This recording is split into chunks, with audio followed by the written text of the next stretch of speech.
Last year at Google I/O, I went to a talk about guidelines for developing apps for emerging countries. And in that talk or workshop, they gave some of the participants a phone, and that phone had an app that would measure the amount of data you're consuming. And then you got some tasks like Google this picture or try to find your way there using Google Maps, translate this word, or find this recipe, and such. And then we saw how much data did this all consume. And then there was an interesting part of comparing what could you get for the price that you would pay for this amount of data in some developing countries. Their examples were mainly India and Latin America, and the things you would get for this amount of maybe 100 or 200 megas was food for the family for the entire week, or a big meal for something like a birthday celebration. And it introduced this conflict of the need for, or the will to get data and education versus some really basic needs. And then at that point, this issue got me really hooked up and I was really interested. And since then, this is my side project. I have given several talks about this in the past, and I have some more talks about this in the future. If you want to follow, this is my Twitter handle. Some of them are more technical, some of them are less. And I think it's developing in a really fast pace, and it's really interesting. And the purpose of the talk is to introduce you to this point today. So in this talk, I will introduce a bit Africa. I will focus on the mobile and the internet connectivity, go over some of the initiatives that are being held right now to address this issue, and suggest a solution of mine to answer this immediately. And by immediately, I mean not the longer term of just having enough internet in the continent. This is the world map. This is what you all saw in your atlases or in the maps that hang in school and everything. And there's one problem with this map. As you know, the world is round, if we all agree on that. And the challenge of projecting a sphere on a flat surface creates distortions.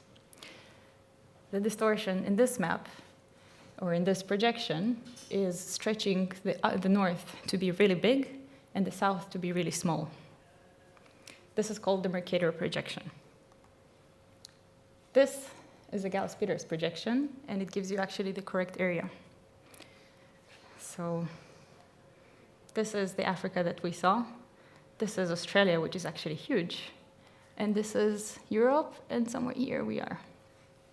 So to compare again, just take this in mind, take this in mind, and compare again to this.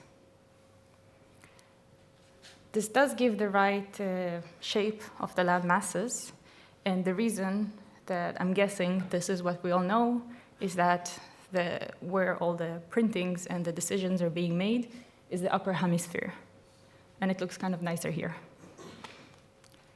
To zoom in a bit more, we're going to take the African continent, we're going to put inside the US, China, India, Mexico, Peru, half of Northern Europe, and let's see if we can find the UK inside of here.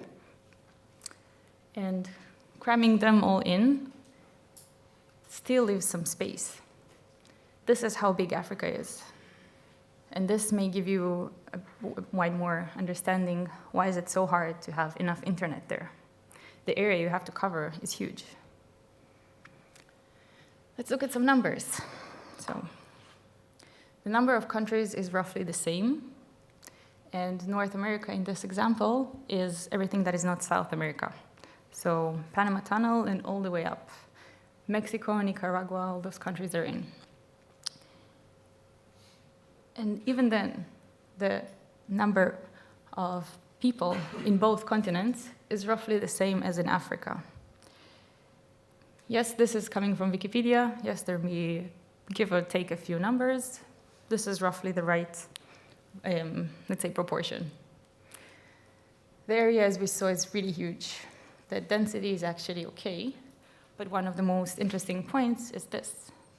Africa has a really rich history. This continent had people throughout all those years. It had different cultures that didn't always communicate with each other, but actually formed their own cultural set, if you will. And this brought to the point that there is between 1,000 and 3,000 languages spoken there today.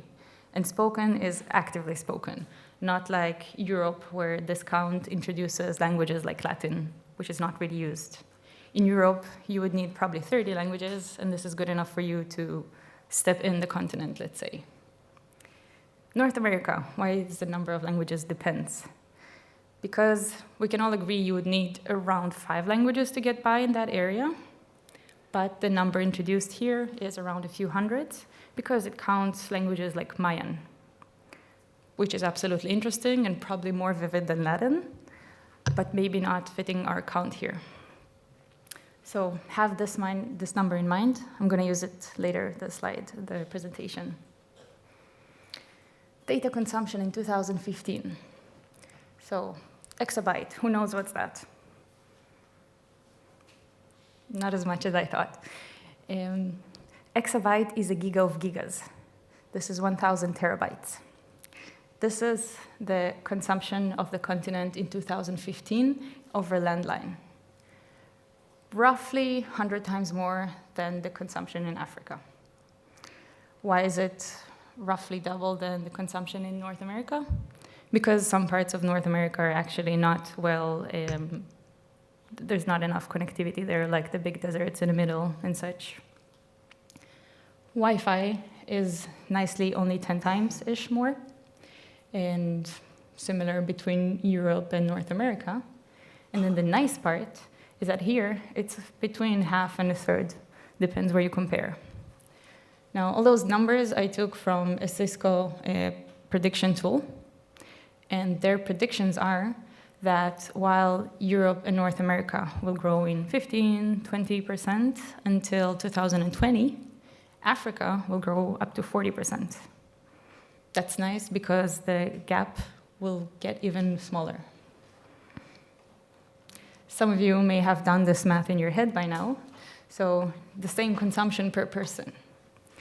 Now, before you're going to say, hey, I consume way more than 20 gigas a year, I want to remind you that maybe your grandparents consume less. And then, given that this is an average between people, this kind of makes sense. So we consume roughly, on the average, a giga per year. And yeah, this is actually reasonable or nicely enough close to the consumption in Africa. Now, the reason that while the mobile gap will get narrow, but the fixed and the landline and the Wi-Fi will get closer or will catch up less is because, of course, it's hard to just put the internet over there, but it's also less required. So go back 20, 30 years, or 15, you had at home this phone that you would dial to call your family or home. Then a bit later, you would also get this computer, and then you had to choose whether you make the calls or whether you use the internet. At this point in Africa, this was not too common. And then once the mobile phones came in, this started spreading also to Africa. And this is great because we are kind of catching up really fast on the mobile world, let's say. But the landline part is just not so much requirement for it. And maybe in the private sector, of course. In the business, everybody needs internet and needs data and everything. Landline versus mobile. So when I saw this, the first thing I thought, no way. Any guesses? Why? No. Okay. Yes? BT forces you to have a landline. Sorry? BT forces you to have a landline. Well, how come it is so slow, so little? Only 30% of the people have landline? Do you know anyone without internet at home? No, but you don't have to have a landline. I think you've got multiple people to a house, so one landline shares among 3 or 4 people in a house. Exactly. Perfect. So As was told, the mobile is actually per person, while this is per household. And household average in Europe is 2 point something, in America it's around 3, and in Africa it's around 5. Some other developing countries like India would have even higher numbers, like 6 or 7. I guess the definition of household can be flexible. But yeah, the point of the slide is that this gap, even if you multiply this by the correct numbers, this is low, this is roughly what we would expect, but between mobile and landline, it's catching up. It's a good news. There's a point, there isn't interested to do mobile stuff. Who has heard of Project Loon? Many people, awesome. This is air balloon by Google, and this gives aerial Wi-Fi to the ground stations. Another project that they have is Project Link, where they straight ahead go and put lots of cables on the ground. Project Link is an awesome idea, and once enough resources will be put in it, and once enough time will go by, there will be lots of internet available, and everything will be great. But this does take lots of time and lots of resources. Another set of initiatives is, of course, by Facebook. So there is Internetorg, and then there's the Free Basics platform, which was the renaming that was made to the same product or project. And there is lots of debate around that it breaks net neutrality, and then not everybody can go inside the platform, like Facebook's competitors.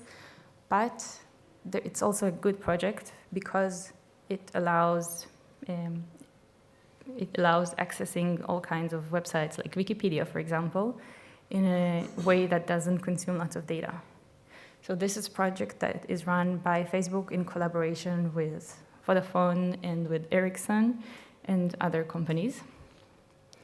And then there's the Aquila aircraft, which has recently succeeded to stay a few weeks in the air, based only on solar energy, and then it just also sets internet to the ground, and it has connectivity all around the world. There is 2G and 3G stations in Africa, and worldwide there's also 4G.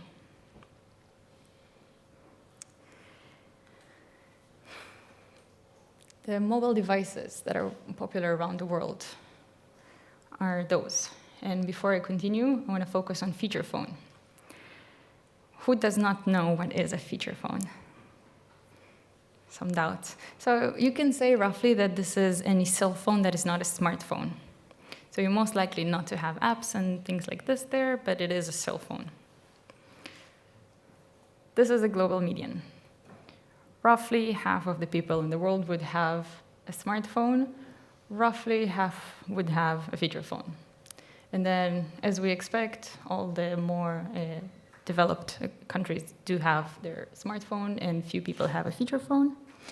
And some parts of what considered to be developed countries are in a good place close to the median, and this area is actually way down. These are snapshots from Apptrace. Full disclosure, Apptrace is a tool that belongs to my workplace. There is a competitor to that. It's called App Annie. The reason I didn't choose it is because App Annie offers for free several countries, while here I could get for free all the countries I was interested in. So these are the downloads this week in the UK and the US. So I say it's a bit pixeled, but I think you can all recognize Pokemon, WhatsApp, Snapchat, Instagram, Facebook.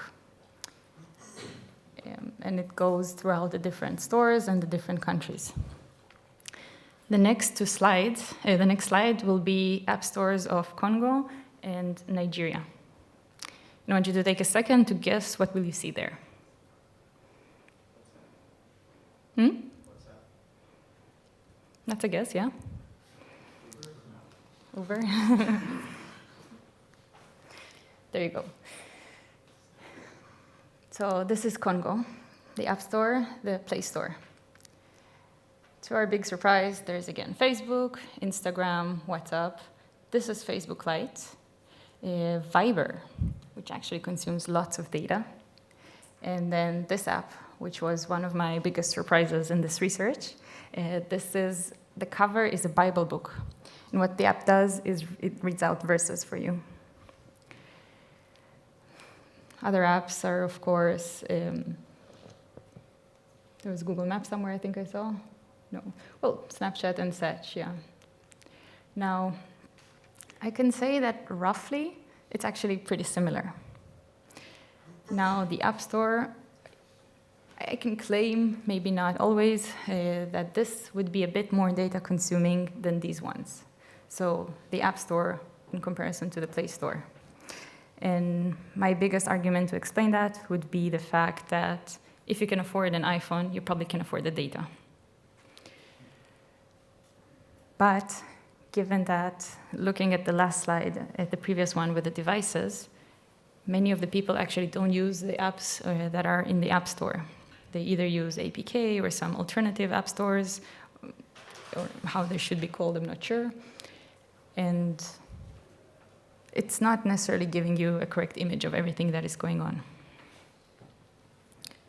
The next slide is introducing iGDP, which is a term coined by McKinsey, and it shows how much of the country's GDP comes from internet. And of course, as we can expect, all those countries are fairly up high, and all these countries are fairly low, and those are adjustments made to oil revenues. The interesting thing here is countries like Senegal and Kenya that are placed fairly high. The reason to that is apps like M-Pesa. Anyone in the crowd has heard of M-Pesa? Yes? Surprising amount, nice. So what M-Pesa does is it switches or it offers the same service that a bank would offer. You can open an account, and then you can charge money into your account using physical booths. So you go to the teller, you give them money, and then you charge this in your account, and then you send this money to pay for your bills, or to even send money to family members or someone else. And then the person who wants to get the money simply goes with their phone to the physical booth around them and just gets the money. M-Pesa was started in 2007 by Vodafone, and the amount of money that's going there annually is huge. This year, I read it was around $200 million until March, so that's not even the middle of the year. One of the reasons that I've been told that banks have problems going in countries like Africa is money laundering. So even if banks want to do the right thing and completely avoid money laundering, they cannot always know enough or check enough. And then they get severe penalties, and there were already banks that started and then just drew back. Then again, also coming from a completely different culture, you may not be excited as a person grew up there, not seeing banks every day. You may just not be excited to give all of your money to this weird institute. So the demand for apps like this is a thing. It exists. And it will be interesting to see how good would this go into Europe or the US, for example. But M-Pesa, while it started in Kenya, it actually used in Asia, it's used even in the Balkan countries. It's used in many countries that you may not expect. And apps like this, of course, exist, similar apps. So just remember how spread the African countries here, the purple ones, are in this chart, as we go on to the next chart. The Gini coefficient. This is a measurement to measure the country's inequality. 0 means everybody earns exactly the same. 100% means one person has the wealth, and everybody have nothing. To our great surprise, US is not in the end. And as we expect, Norway, Germany, and other countries like Scandinavian countries are also in a good place where it's equally distributed. UK and the US are fairly close, and then countries like South Africa and the Seychelles are in the upper part of this chart, and we can all guess our reasons why. And again, see the distribution of Sudan, Nigeria, which are placed in a nice place actually towards the equal part. And the reason to that is that the average salary there is equally low. So you wouldn't earn as much as in the UK, but the difference between how much you and your friends make is roughly the same as here or in Germany. And the last slide to give the point that Africa is really diverse. This is Africa, this is Africa, this is Africa, this is Africa. When you say, I want to develop apps for Africa, you're saying something super general, like weather is good, sometimes. So I want to focus in this talk on a subset of people to whom I want to suggest this solution. This subset of people, they have an Android device, they can access some data, but not too much. And this is most likely the set of phones that they will have. So let's talk about apps for Android with low data consumption. The local demand for for this subset of groups is weather and sharing and educational apps. What is sharing? 2 examples. Let's say I live in a village, and then there's this person that goes to the city once a week, and he buys groceries for everyone. I can go door to door and ask, hey, what do you want? Hey, what do you want? Or I can just have an app to have all this together for me. Another example of sharing is, let's say I have a huge field that I share with some other farmers, and we want to plan the crop planting together, because there is a certain demand and request, because some plants work together good and some don't. So we can try and go speak to each other and guess, each would guess their own, what would be the demand, or we can just unite powers and plan this huge thing together. All those would not require too much data, but they require some. The solution, Go Mobile, or the solution in this talk. And as the GitHub page would suggest, it's under construction. There are experimental stuff. Things may break, things may not work, things may not be supported. So my idea is to utilize the fact that this subset of people would have phones that have multi-core.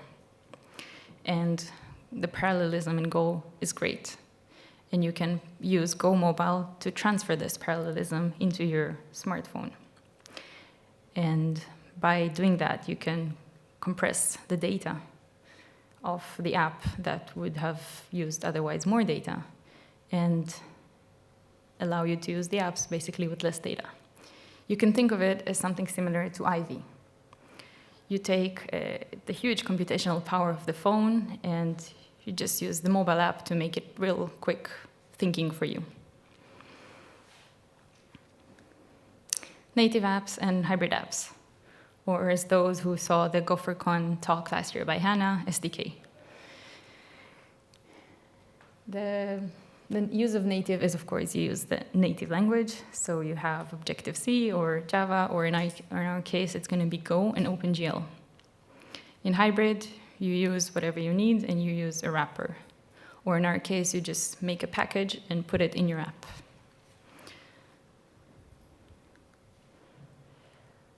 The good sides of native is that it's compiled into machine code. It will be faster. You have access to the phone hardware.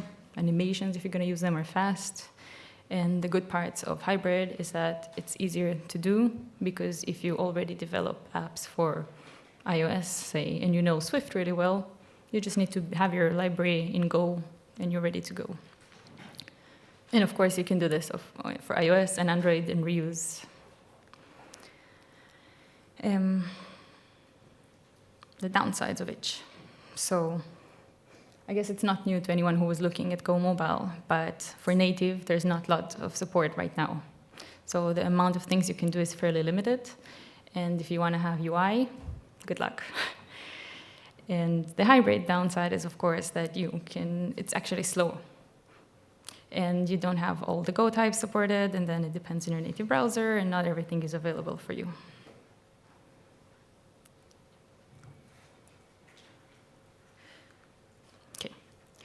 Let's say I have convinced you to go and try and make your app. My efforts are still not 100% where I would want them to be at this point. But I encourage you to try and do the same. I suggest you, if you want, you can follow my further experiments on this. And if you never did Go Mobile, go and try to build your app from scratch. Use Go, use OpenGL, see where you get. You have some idea of the apps that are required, and maybe this will be some interesting project for you. Maybe this will be useful for someone. You have already an app, or you want to improve some existing app, try and compress it. Suggest a library, see where it goes. I want to give one example from my personal experience. In Berlin, I ran a meetup called Women Tech Makers. And in the beginning of that meetup this year, a guy from another meetup, which I attended, which is called A Better Africa with Tech, came and said, I need someone to help me make an app that does this and that. And just by suggesting this idea, coming and then disappearing, never returning again, one of the participants actually made this app for this guy. This was a great connection that is made, and I really hope that something similar would come from this talk today. But, so you want to go and make your app. You're going to have some struggles. The biggest problem that I found in my researches is freedom. What is freedom? For example, these 3 points. There's state-sponsored surveillance, there is regulation, or you can simply get into trouble for trying to do things. And this is a sample of just 20 countries, and it doesn't look too good. You can either maybe or for sure get into trouble for trying to do stuff there. This should not discourage you to do stuff. This should just encourage you to make enough of a critical mass to change this. Some other things to take into consideration. UX. Has anyone been in Asia or played with the Asian App Store or Play Store? Would you agree that the average interface is well more engaging or full or moving or jittery, overwhelming? How would you say? So what is expected from an app in Asia is to be more vivid and lots of moving parts and more characters that engage you and move you through the journey of the app, while the apps here in the US are more empty, are more letting you see empty spaces and just simply several things, 1 button, 2 buttons, and that's it. So if you want to take your app to Asia, you're going to have to spice it up. You want to take your app from Asia here, you may need to clean it up a bit. And if you want to take your app to Africa, what are the guidelines for that? Those are still being in research.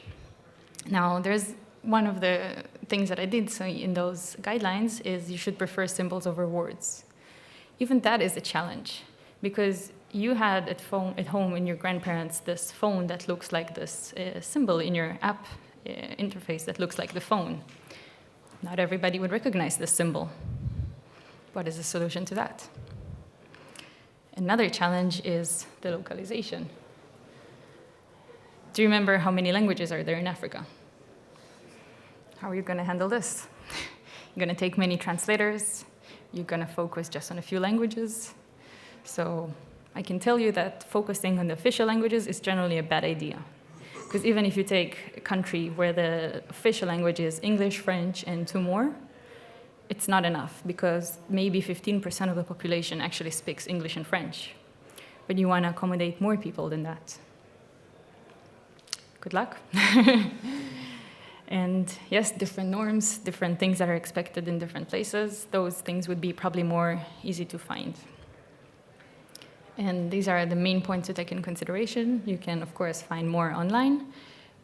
And I hope that by this I gave you enough of a challenge and interest to go and tinker around a bit, see if you can make your contribution to this interesting, crazy, fast-growing world or part of the world.